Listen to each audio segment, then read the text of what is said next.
Oke, assalamualaikum warahmatullahi wabarakatuh. Halo, jumpa lagi dengan Hendro Cadel.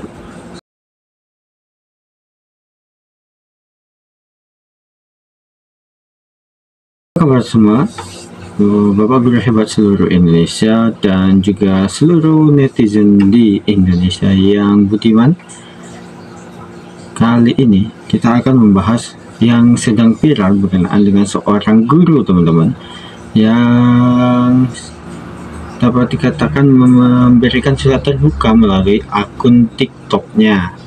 Dan sebelum kita bahas, ini kita disclaimer terlebih dahulu. Di bahasan ini, saya tidak akan memojokkan ataupun tidak berpihak kepada siapapun.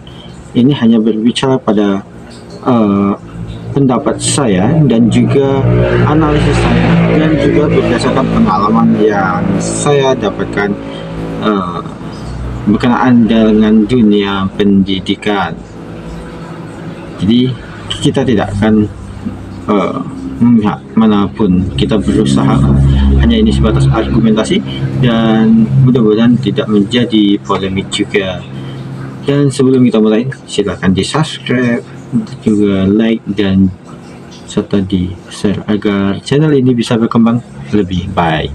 Teman-teman, di beberapa hari ini di media sosial khususnya TikTok dan juga media lainnya ini sedang hangat-hangatnya membicarakan tentang seorang guru, salah seorang guru SMA di Sulawesi Selatan yang memberikan surat terbuka melalui video di TikToknya, melalui akun TikToknya, memberikan surat terbuka untuk guru-guru SD dan juga orang tua siswa.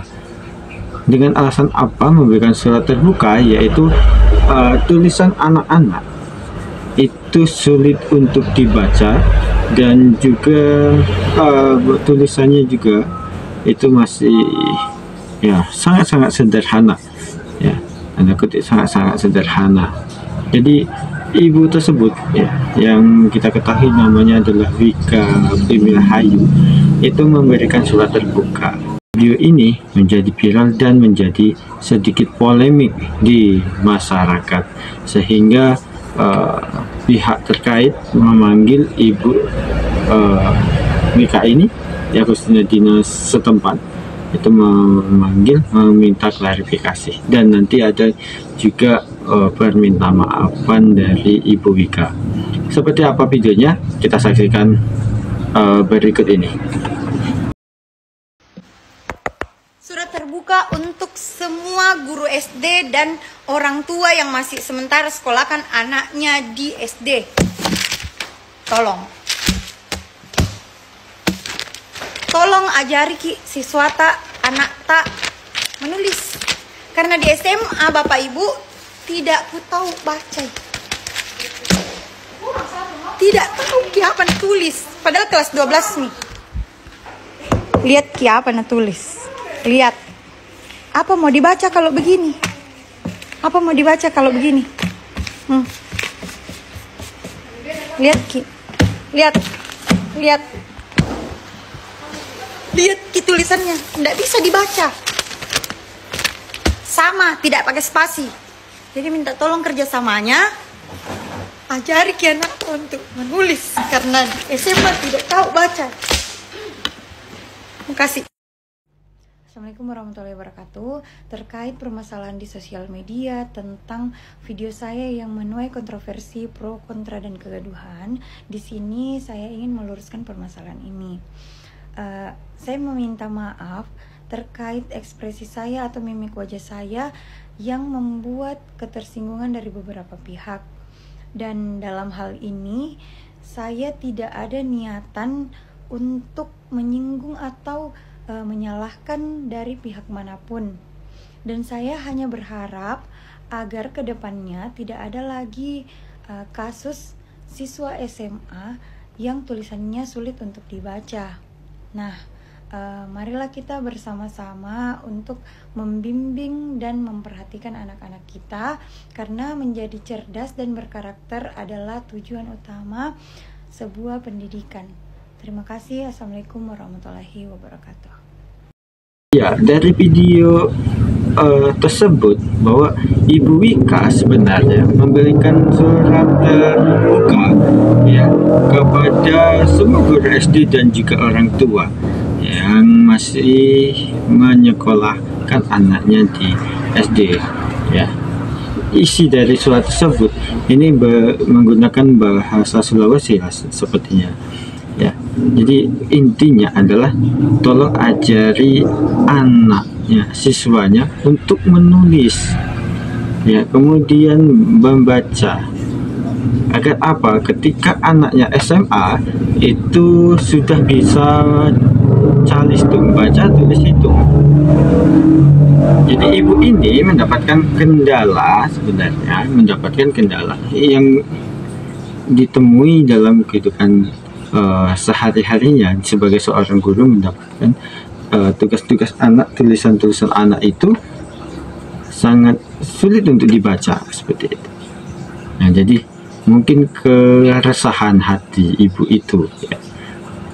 Nah, hanya saja yang menjadi polemik adalah ekspresi yang digunakan Ibu Wika itu mungkin ya ini mungkin ibu ini terlalu ekspresif orangnya sehingga menyampaikannya terlalu bersemangat atau sambil kebutuhan kontennya, sehingga ada gimmick-gimmick yang harus digunakan sehingga memancing sedikit mungkin ketersinggungan dari guru-guru SD ataupun orang tua, sehingga di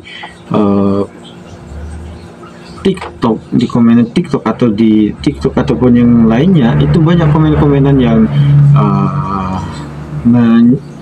bahasanya apa ya, sedikit memprotes lah ya, seperti itu. Nah, ketika kita berbicara fakta teman-teman semua, apakah masih ada siswa SMA yang tulisannya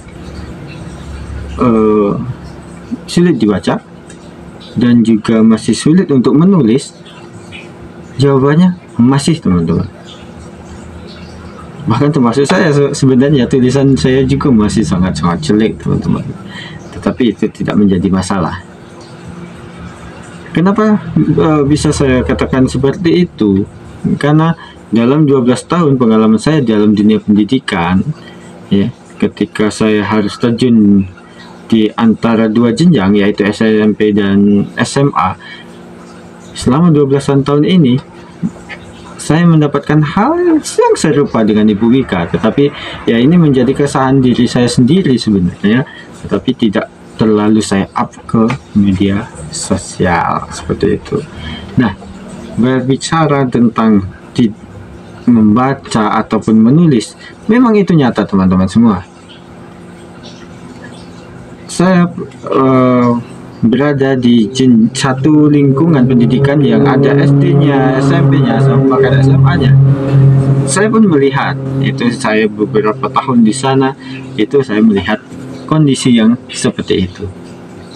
Dan itu tidak tahu sebenarnya seperti apa. Saya melihat teman-teman saya yang ada di di SD itu sudah berusaha untuk mengajarinya, tetapi ya masih belum maksimal ketika anak-anaknya mungkin inputnya ataupun input dari anak-anak tersebut mungkin sedikit perlu ekstra sih, seperti itu. Kemudian di SMP seperti itu juga teman-teman. Saya mendapatkan siswa yang tidak bisa membaca sama sekali. Saya pernah mendapatkannya. Kemudian tidak bisa menulis sama sekali. Saya mendapatkannya. Tulisannya tidak bisa dibaca. Saya mendapatkannya. Jadi itu berbicara fakta memang nyata atau berdasarkan faktanya. Kemudian di jenjang SMA, ini pengalaman beberapa tahun yang lalu teman-teman. Bahkan sekarang ya, dalam perjalanan ini saya mendapatkan siswa saya ya, yang menulis pun ketika kita minta menulis yang dia tulis adalah soal yang ada di buku. Ketika kita suruh menulis soal, jawabannya ya soal yang kita minta itu, ditulislah soalnya kembali. Ada yang ketika misalnya saya suruh diskusi, dia nggak mau untuk ikut diskusi. Karena apa? Belum bisa membaca. Itu kelas 1 SMA. Kemudian ketemu di kelas 2-nya seperti itu juga, teman-teman. Jadi ini berbicara faktanya. Nah, dengan hal-hal seperti ini, teman-teman, ya saya tidak membela Ibu Wika, ataupun saya juga tidak membela guru-guru SD ataupun orang tua, tapi memang ini harus menjadi evaluasi kita bersama. Saya merasa karena anak saya juga sekolah, saya mencoba mempersiapkan anak saya untuk bisa membaca atau menulis sebelum masuk sekolah dasar. Kemudian dalam hal ketika memang anak itu ketika SMA tidak bisa membaca ataupun tidak menulis, tulisannya tidak bisa dibaca, saya cuma mencoba membimbing, mencoba dengan berbagai pendekatan, tapi memang seperti itulah ya. Setelah kita coba terus anak-anak itu menjadi ya agak sedikit minder dengan teman-teman. Jadi ini berbicara fakta, teman-teman, dan nanti akan kita bahas lebih lanjut mengenai hal ini ya. Jadi ini menjadi problematika, apakah ini berkaitan dengan kurikulumnya atau pendekatan sistem pendidikannya, kita tidak tahu.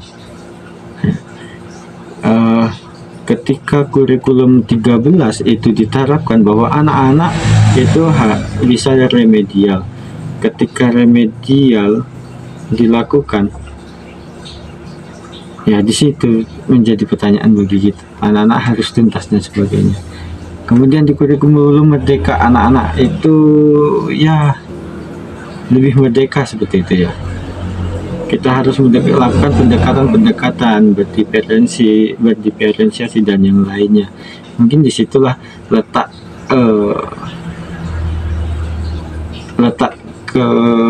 kemampuan kita sebagai seorang pendidik untuk mensiasati seperti apa dengan fenomena-fenomena seperti itu ya. Mungkin Bu Wika itu masih guru muda seperti itu ya, yang masih mungkin semangat, kemudian melihat fenomena yang seperti itu mungkin agak sedikit terkejut. Tapi bagi kita yang sudah berpuluhan tahun melihat ini ya, melihat fenomena itu, maka hal seperti ini ya sering kita jumpai. Terus semangat,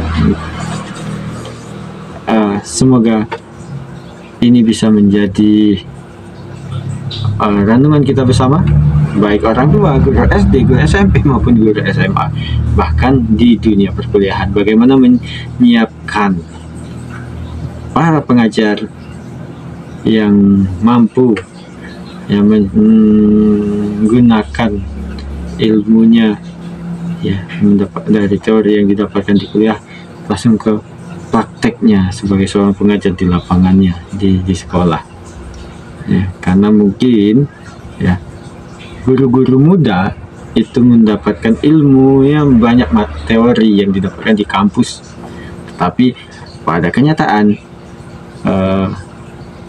di lapangan itu di 180 derajat berbeda dengan kebanyakan teorinya, teman-teman. Dan kita di daerah, karena Ibu Wika ini juga dari daerah, jadi kita sama-sama mendapatkan fenomena seperti itu. Tetapi kalau di kota-kota besar mungkin karena memang input dan outputnya yang didapatkan juga besar. Terima kasih.